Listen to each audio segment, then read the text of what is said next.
د یو خور سوال کړی چې یو زنانه د جنابت په حالت کې د غسل نه مخکې د کور دا کارونه کولی شي او که نه پخلی شو ماشومانانو حفاظت کول شو نور د کور چې کوم کارونه دي دا کولی شي او که نه د غسل نه مخکې الجواب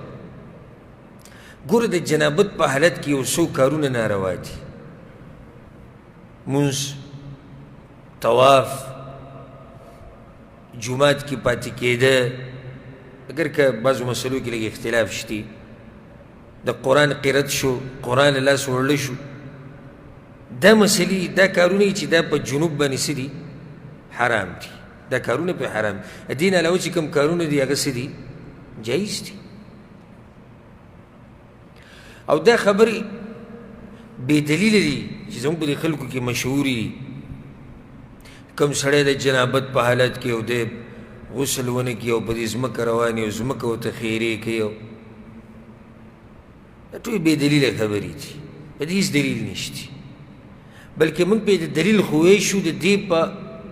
مقابله کې د دې په عکس باندې چې دا کار روا دی او دلایل په ډېر زیات دي خو یو درته ذکر کوم ځکه چې موږ سره سوالونه نور زیات دي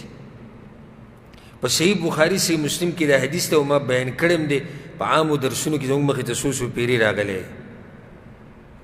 په هغې کې دا دی ابو هریره رضی الله عنه د پیغمبر صلی الله علیه وسلم سره میلاو شو فی بعض طریق المدینه وهو جنوب د مدینې په بعضو کوڅو کې ورسره میلاو شو او ابو هریره د څه په حالت کې جنابت په حالت کې خیال هم دی که نه ګوره بهر ته راوتی دی بازار ته راوتی دی نو پیغمبر صلی الله علیه وسلم خو دا عادت و چې سړي لاس به یې نیولی و د ځان سره به بو ځان سره یې دیم روان کو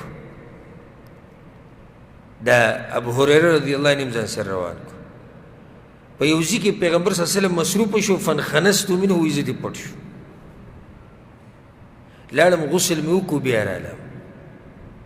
هغه دا مناسب نه ګڼله چې زه د پیغمبر سره ګرځم او د جنابت په حالت کې چې کله واپس راغی وی پیغمبر صلی الله علیه وسلم انتظار کو ناس وت وی اين كنت يا ابا هريره ابو هريره ته کوم ځای کې وي هغه ته كنت جنوبا یا رسول الله زه جنابت په حالت کې وم فكرهت ان اجالسك وانا على غير طهاره وزما دا نه وخوښ چې زه تا سره ګرځم را ګرځم او زه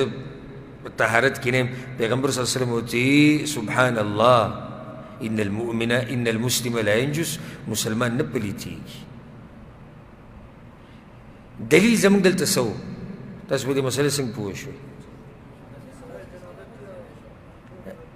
جنابت په حالات کې ابو هریره رضی الله عنه بهر ته بازار ته راوتی